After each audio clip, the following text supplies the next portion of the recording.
kare kanku. in kuna mafarkin cewa in an yi muku gwamnatin ƙasar nan za ta bi muku kadi, ƙarya ne. Na rantse da Allah wannan rantsuwar babu reverse a kanta. A kama wanda ya kashe Malam Ja'far din da gaske ka ga menene gwamnatin za ta yi mishi. Domin maganar da muke wanda ya kashe Malam Ja'far ba wai wanda ya tsaya ya dura Malam Ja'far bullet ba, domin wanda ya dura Malam Ja'far bullet ta iya yiwa ma bai san waye ya kashe ba. Za a iya zuwa Lagos a je a ɗauko shi a ce kaga wannan da aka je yana sallan nan to mu je ka gan shi na to harbe shi, bai san waye yake harbi ba, yana gama a ɗauke shi a saka shi a jirgi ya baggare. Amma wane ne ya ɗauki nauyin kisan shine maganar da ta dame mu. Don haka yau da za a gabatar mana da wani ɗan kwaya mai kai a kan shi da kitso a ce shi ya kashe Malam Ja'far, sai mu ce suwaye suka sa shi. To kaga cewa suwaye suka sa shin nan za a kashe su? Ba za a kashe su ba, ba za a hukunta su ba. Ina za ka gane haka? Tafi ka je ka tambayi Kwankwaso. Tun kafin mu wanke Malam Ja'far mu saka shi a likafani da kabari, nake cewa Kwankwaso na ce to ka gani tun kune iku 'yan siyasa ta dawo kanmu, to za ku ga saƙonmu. Me nake nufi? An kashe hamshakin ɗan siyasa irin Okadibo, ba abin da hukumar ƙasar nan ta yi. Har yau hukumar 'yan sandan Najeriya ba ta fitar da sakamakon bincike ba. An kashe matar babban ɗan siyasa irin Sa'adatu Rimi, ba a yi komi ba. Sannan an kashe babban lauya, senior advocate of Nigeria, ministan shari'a, ministan wutar lantarki, ƙashin baya daga cikin ƙasusuwan gadon bayan gwamnatin Obasanjo. Har yau ba a fitar da rahoto ba, balle malami wanda ake ga dama ya gallabi jama'a. So da kar ku taɓa sa ran gwamnatin Najeriya dan an kashe wani malami za ta fitar da wani sakamako. Iyakarta kenan abin da muka faɗa muku. Kuna dankar wanda ya kashe wannan take ku kashe shi. Kuna bincikowa kuka gano daga baya ku kashe shi. Shine abin da Sakkwata suka nuna mana darasin. Allah ya yarda da ku Sakkwata mutanen Shehu. Dama ko kun gaji jihadi. Radiyallahu anku. Jama'a masu sauraron mu, ƙarshen laccata kenan, amma akwai yiwuwar za ka sake jin wata rana zan ce akwai laccawa ya kashe Malam Ja'far. Karka da muka zo aikin ya hada da malanta da jarida ne. Bin mamaki a jihar Kano a yau akwai wajen da muka sani sananne duk satin duniya sai an zaɓi wani sahabi an tsine mar, an zage shi, an ci mutuncinsa. Wannan in ba a yi sa'ar kaiwa ga an ci mutuncin annabin ba, an taɓa mutuncinsa. Mutumin da yake wannan iskancin a wannan gari, wannan yaro Abdul Jabbaru, ubansa sanannen mutum ne a garin nan, wanda kuma kowa ya san babansa ba aƙidarsa kenan ba. 'Ya'yan gidansu kowa ya sani suna alatir ala wadarinsa. Ya zama zare, ya zama ɗan malan kaki halin malan rago da wutsiyar kare, ya zama lalatacce, ɗan kuka mai jawo uwa ta jifa.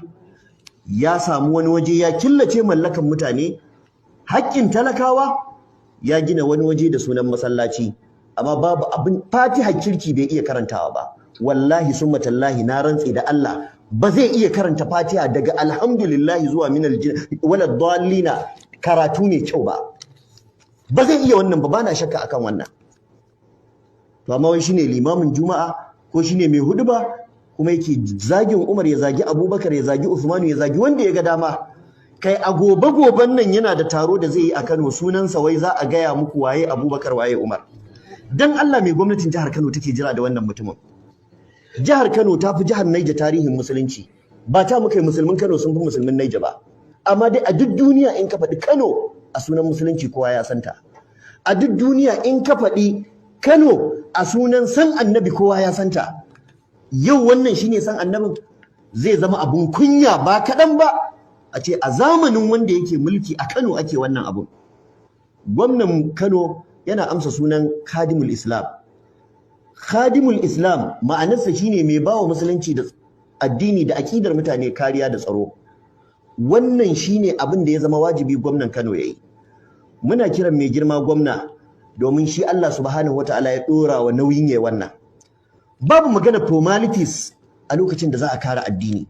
Babu maganar sai an yi kaza sai an yi kaza a lokacin da za a tsare aqida da rayuwar mutane.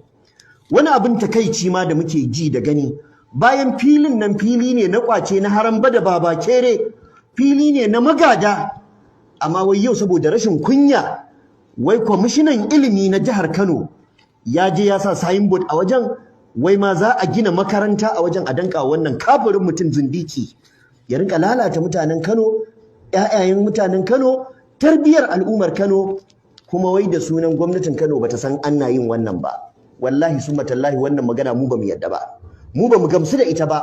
Wallahi summa tallahi ba yadda za a yi ai wannan abun gwamnati bata sani ba, sai dai in bata ga dama ta yi abin da ya dace ba. Idan gwamnati ta yi abin da ya dace to haka muke fata kuma haka muke zato. Amma wallahi summa tallahi in gwamnati bata yi abin da ya dace ba, musulmi fa za su dau mataki a hannunsu. Al'umma za ta kare addininta, za ta kare annabinta, za ta kare sahabban annabinta. Babu wani dan halal da zaka taba masa addini ya zauna ya zira ido. Izid dini lam yakmul fala kanatid dunya. In babu addini me amfanin duniyar? Me amfanin duniyar? Gwamnatin Najeriya duk da ta ce ba gwamnati bace mai addini, amma ta bawa kowa yancin ya addini, amma kada ya taba kowa addini. Dan me mutumin nan yake zagin addinin mu? Idan zai yi addinin sa ya je yi addini yadda ya fahimce shi. Amma meye nasa na zagin addinin mu da taba dukkanin muqaddasat namu? Me nasa na zagin Bukhari? In bai yadda da Bukhari ba dole ne ya bautawa Allah da abin da ya yadda da shi. Dauki Bible ka bautawa Allah da shi, ruwanka. Amma menene sai ka zagi Bukhari? Mu Bukhari a wajen mu addini ne. Me zaka zagi Muslim? Mu Muslim a wajen mu addini ne. Me zaka zagi Anas ka zagi Abu Huraira? Mu a wajen mu addini ne. Da ka taba mana wannan taba addinin mu ne. Muna gaya wa gwamnatin tarayya, muna gaya wa gwamnatin jihar Kano, mu masu bin doka da oda ne, amma ayi abin da ya dace game da wannan mutumi.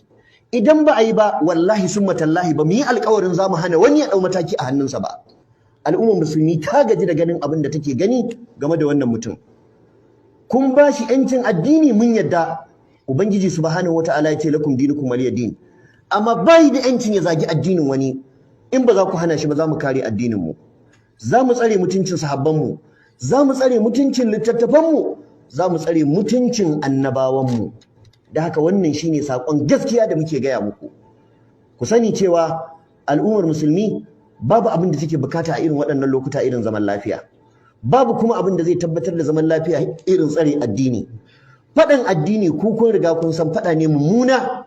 Da haka mai girma gwamna muna kiranka da dukkanin 'yan kabinet ɗinka akan mu ma 'yan Kano ne, muna da 'yanci a kare mana addinin mu. Kai Allah subhanahu wata'ala ya dora wannan, in kai Allah zai kara maka albarka akan albarkar da kake da ita. Amma matukar baka yi ba, addinin musulunci ba zai tsaya jiran ka ba. Musulmi ba za su ci gaba da ziran ido ana yi musu cin kashi, ana yi musu irin wannan zare ɗaiɗai na cin mutuncin sahabban Annabi sallallahu alaihi wasallama ba. Imam Malik yace duk wanda ya zagi sahabi a dake shi dukan bankashi, dukan kawo wuka. Wannan shine fatawar mazhaban Malikiya, kuma shine abin da dukkanin musulmi suka tafi akai. Da haka ya ƴan uwa, wannan abu ne wanda addinin musulunci ya tanada na kare martabar sahabbai da kare martabar addini, amma haƙƙi ne akan mahukunta farko su yi. Idan ku ba su yi ba, to fardu ainin ne, ɗaiɗaikun mutane in sun yi ba su da laifi.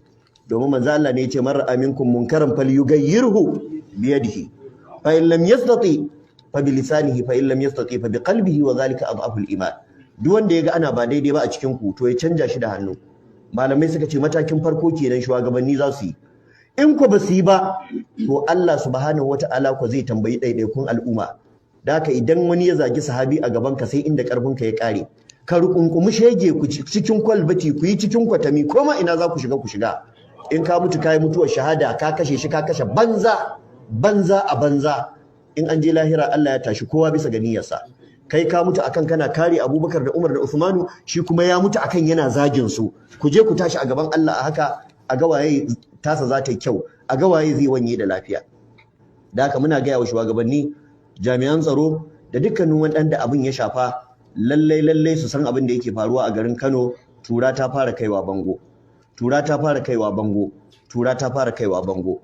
Ubangiji subhanahu wata'ala ya ce daidai da gumakan arna kar ku zage su, domin in kuka yi haka ba ku nemi zaman lafiya ba, za ku jawo wa Allah zagi. In ka zagi mutum ko kyankyaso yake bautawa, sai ka zagi kyankyasan nasa, shi in ya tashi ramawa sai ya rama akan Allah. saboda kai abin da kake kallo mafi kima a wajenka shine Allah, shi ma a tunaninsa a hankalinsa a wannan lokacin kyankyasansa shine yafi masa komai kima. To in ku Allah zai hana a zagi kyankyaso in ana bautawa, gunki in ana bautawa, dan me kake tsammanin Allah subhanahu wataala zai yadda a zagi kowa da sunan addini? Babu inda addini zai zama haka. Manzo Allah sallallahu alaihi wa alihi wa sallama ya gaya mana cewa laysal mu'minu bi ta'an wala la'an wala fahash wala bazi.